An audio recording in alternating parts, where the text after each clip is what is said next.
Las noticias de las 7 con la ayuda precisamente de doña Carmen.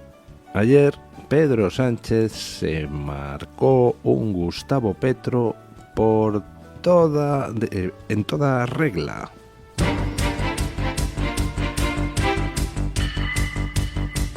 Luis del Pino es Radio Libertad.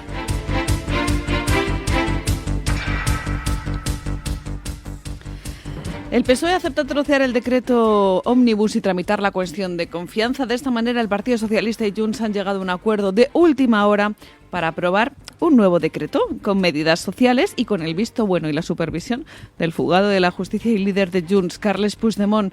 El presidente del gobierno, Pedro Sánchez, compareció de manera improvisada para anunciarlo y así justificar que finalmente hayan aceptado trocear el decreto por las peticiones de los secesionistas. Quiero informarles de que tras una larga negociación, el Consejo de Ministros ha aprobado un nuevo Real Decreto Ley Social que contiene la práctica totalidad de las medidas del escudo social que aprobamos el pasado mes de diciembre.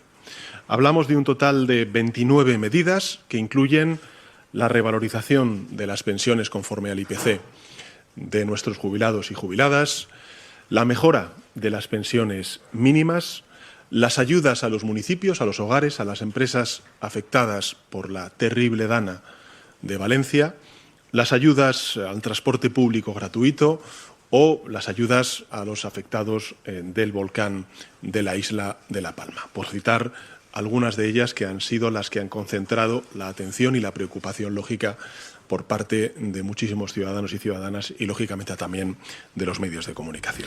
El pacto incluye la revalorización de las pensiones, ayudas al transporte y medidas contra la dana, aunque no está claro qué más han cedido en la negociación. Como parte del acuerdo, Sánchez ha permitido que el Congreso tramite una proposición no de ley para una cuestión de confianza, aunque no está obligado a someterse a ella y ha dejado claro que no lo va a hacer.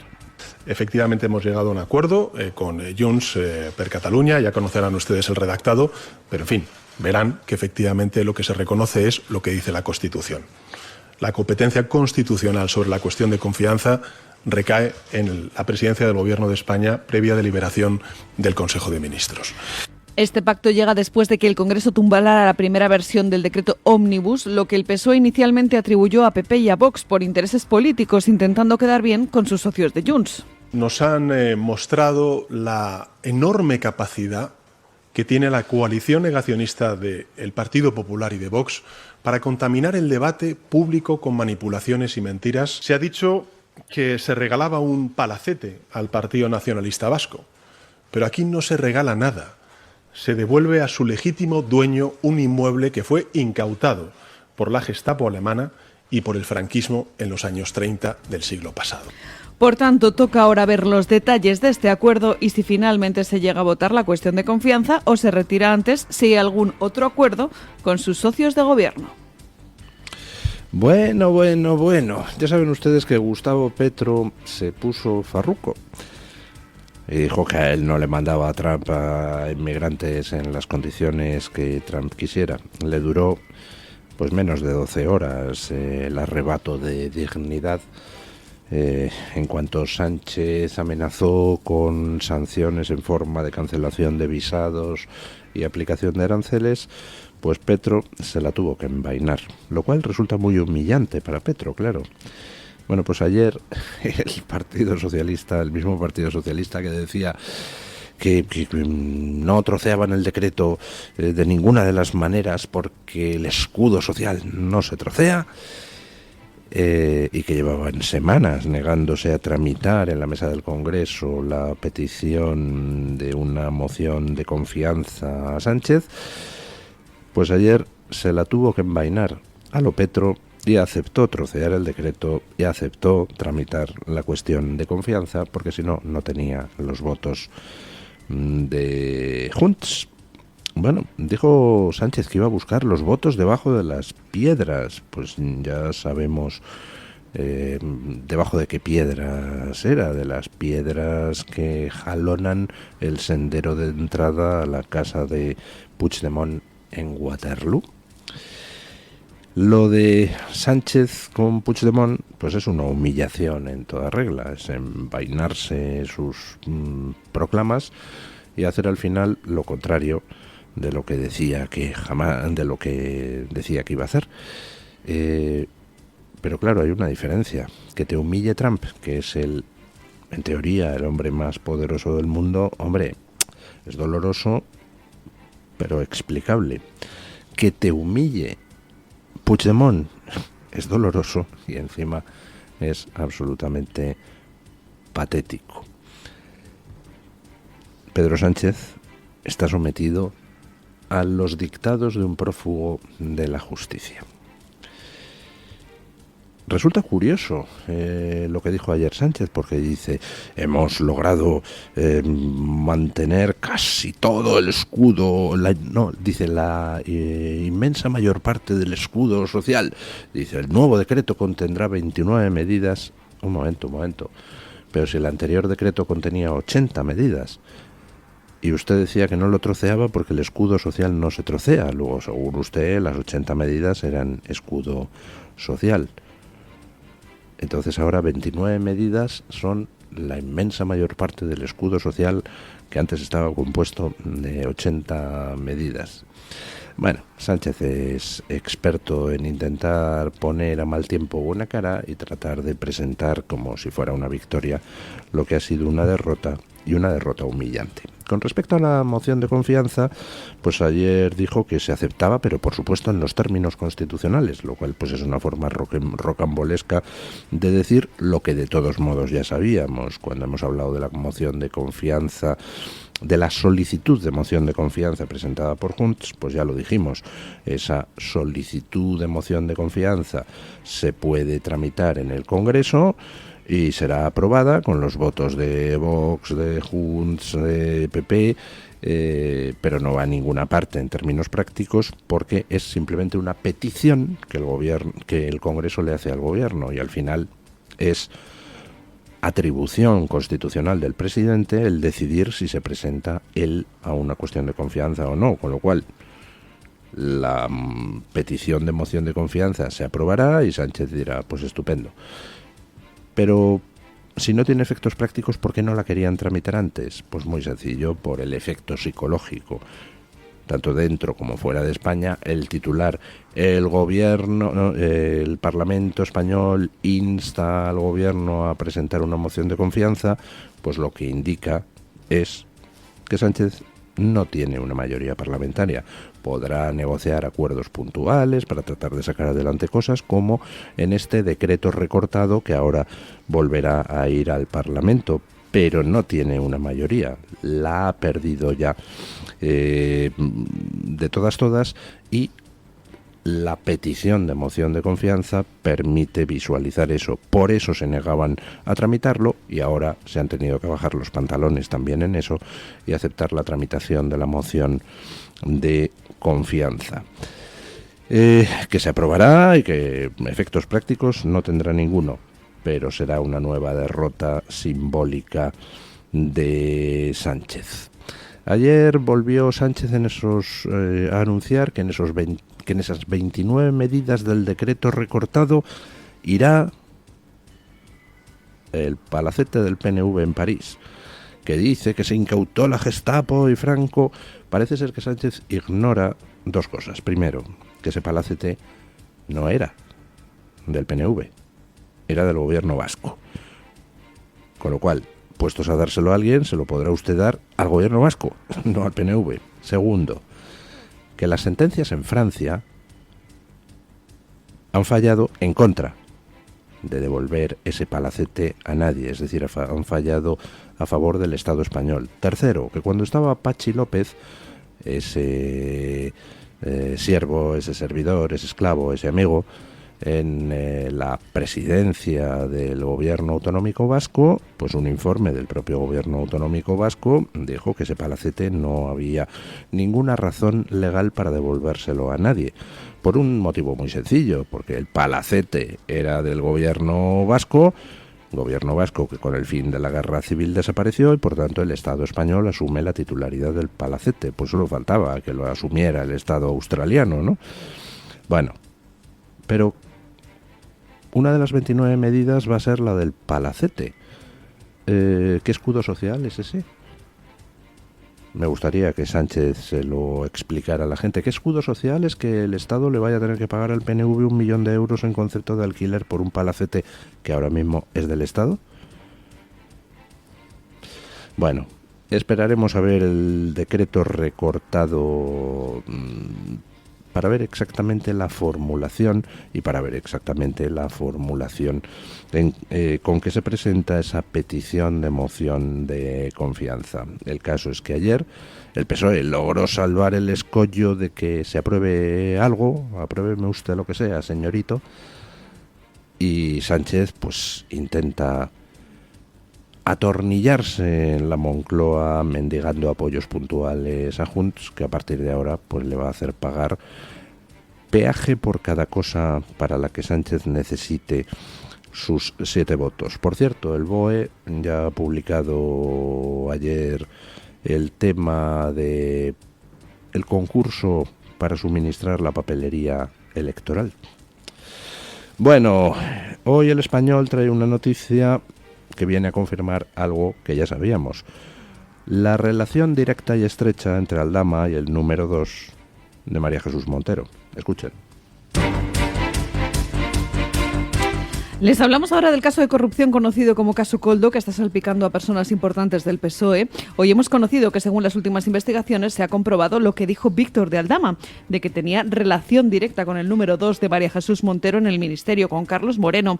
El Español publica que Víctor de Aldama pidió por WhatsApp al jefe de gabinete de María Jesús Montero el aplazamiento de su deuda, según un mensaje al que han tenido acceso y en el que consta la frase «pondríamos 250.000 euros». La Unidad Central Operativa de la Guardia Civil tiene ya a su disposición los mensajes del empresario Carlos Moreno para el favor que le pidió para una de sus sociedades. Por tanto, estos WhatsApp confirman las gestiones realizadas por la mano derecha de María Jesús Montero y por las que, según Aldama declaró en el Tribunal Supremo, le pagó una comisión de 25.000 euros. Es decir, el 10% de esos 250.000 euros que constan en el mensaje de WhatsApp que se intercambiaron.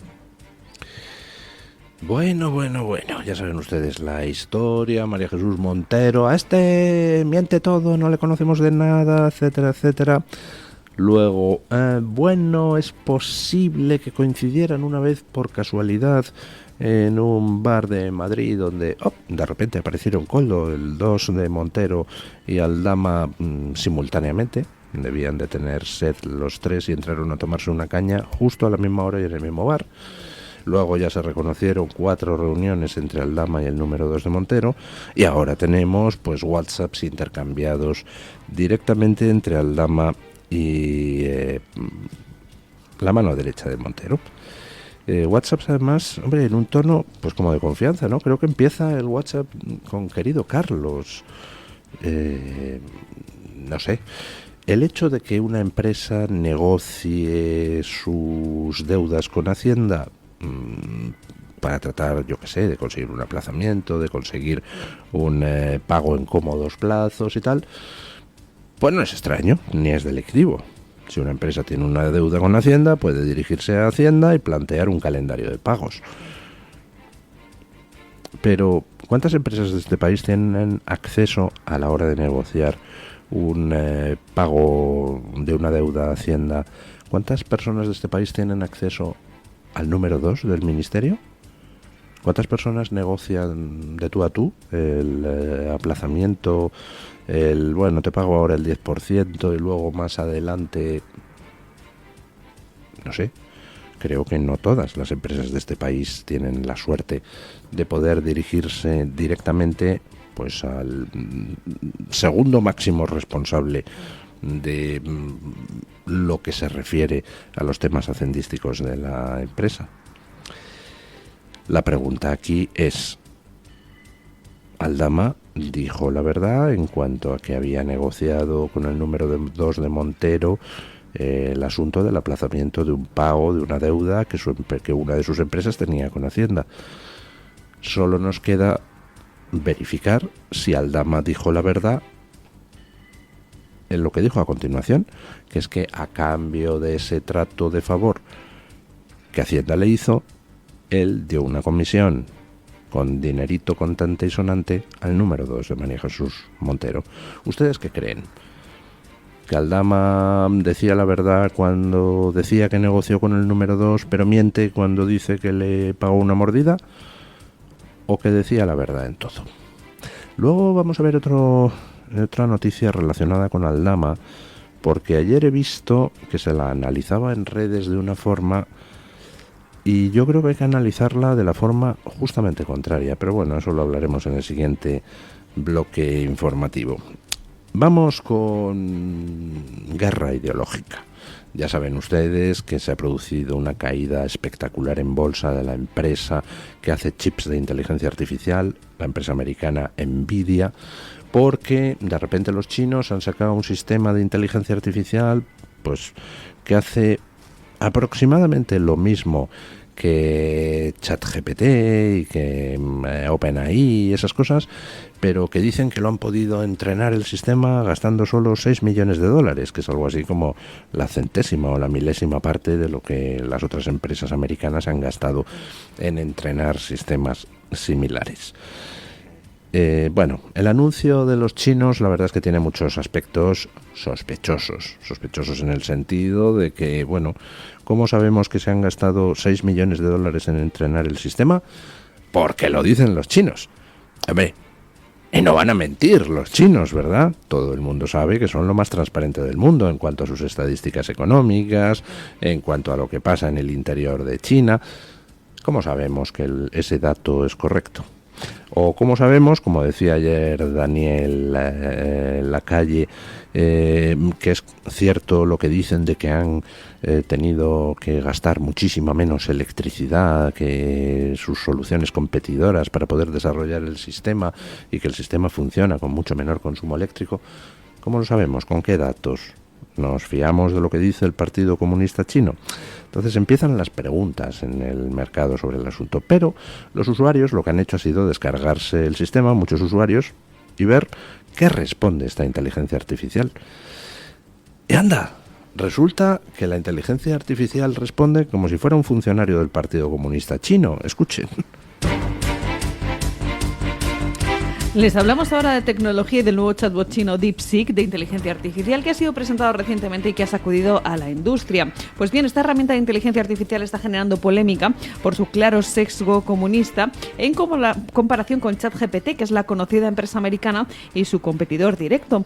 Tal y como les contó Luis del Pino ayer en este programa, la inteligencia artificial china evita responder preguntas sensibles sobre la historia de China y ofrece versiones suavizadas de algunas figuras comunistas. Por ejemplo, sobre la masacre de Tiananmen, como les contábamos ayer, DeepSeek se negaba a responder, mientras que ChatGPT ofrece una descripción detallada del evento. Y tal y como recoge el periódico El Debate en otro ejemplo, al preguntar por Fidel Castro, DeepSeek lo describe como un líder que implementó reformas significativas sin profundizar en su lado represivo. Sobre Mao y el genocidio, sorprendentemente la inteligencia artificial china DeepSeek parece que intenta dar una respuesta larga, pero luego la borra y muestra un mensaje en inglés indicando que el tema está fuera de su alcance. Así que, por lo que se ve, el modelo de DeepSeek intenta replicar la inteligencia artificial de modelos como el de ChatGPT, pero incluyendo su sesgo ideológico a favor del comunismo chino. Bueno, están llenas las redes de ejemplos, le dicen a DeepSeek. ¿Qué pasó en la plaza de Tiananmen? No estoy autorizado a comentar determinadas cosas. Le dicen qué pasó en el gran salto adelante chino y empieza la inteligencia artificial a dar los datos. Pues el gran salto adelante chino fue un intento de industrialización que al final terminó causando un colapso económico y infinidad de muertes y demás. Y entonces, cuando ha terminado de componer la respuesta, ¡pin!, entra en acción el mecanismo de censura y coge, borra todo lo que ha puesto y dice, hay temas que no puedo comentar. Le preguntan ¿qué es mejor, el sistema capitalista o el sistema comunista de China? Entonces, por supuesto, hace un alegato que parece extraído del Pravda en favor del comunismo chino. Le preguntan qué está pasando con el genocidio de los uigures, por supuesto niega todo, etcétera, etcétera, etcétera. Vamos, que es un órgano de propaganda chino. Lo que pasa es que tenían ayer razón algunos usuarios al señalar que no es muy distinto ese sesgo del sesgo que tienen otros sistemas de inteligencia artificial como ChatGPT o OpenAI, con los que pues se ha podido ver en las redes multitud de experimentos donde, por ejemplo, le dices hazme un poema a Hitler, y entonces dice la inteligencia artificial: no puedo hacer poemas a personajes que fomentaron no puedo hacer cosas que fomenten el odio, bla, bla, bla, bla, bla. A continuación le dices: hazme un poema a Stalin, y entonces coge y te hace un poema a Stalin. Ese tipo de cosas, ¿no? Y eso son inteligencias artificiales hechas en Estados Unidos, por progres americanos, pero hechas en Estados Unidos. La inteligencia artificial, cuando se la usa para el tema de recopilar información, pues tiene ese problema, que tiene detrás unos algoritmos que en unos casos están hechos por el Partido Comunista Chino, pero es que en los otros casos están hechos por los progres americanos. Y vamos, pues van a la par en cuanto a manipulación. La inteligencia artificial pues es una tecnología muy útil en determinadas áreas y para determinadas cosas puntuales, pero desde luego como sustituto de lo que es la búsqueda de información, pues no es precisamente la cosa mejor del mundo cuando esa información se refiere a cuestiones políticas o a cuestiones que interesen a los progres en general. Progres que están en pánico. En Estados Unidos ayer Trump, ya saben ustedes que la Oficina de Control Presupuestario publicó un memorando ordenando la congelación de los pagos de todas las agencias federales mientras se hace una revisión durante 15 días de qué pagos están siendo utilizados para qué cosas y qué pagos van en contra de lo que Trump ha establecido como líneas maestras del gobierno. Bueno, pues ya está los progres intentando la batalla judicial para parar los pies a Trump. Escuchen. Una jueza federal ha bloqueado temporalmente la orden del presidente Donald Trump de congelar todas las subvenciones y préstamos federales. La magistrada Lorina Licán ha emitido su fallo antes de la orden, tan solo unos minutos antes de que entrara en vigor, de manera que la suspensión se mantendrá hasta el próximo lunes 3 de febrero. Ya saben que la administración Trump explicó que esta congelación de fondos servía para asegurar que todos los fondos cumplían con sus recientes órdenes ejecutivas, entre las que se incluyen recortes a los programas de diversidad, equidad e inclusión transgénero, que son los de la anterior administración de Joe Biden.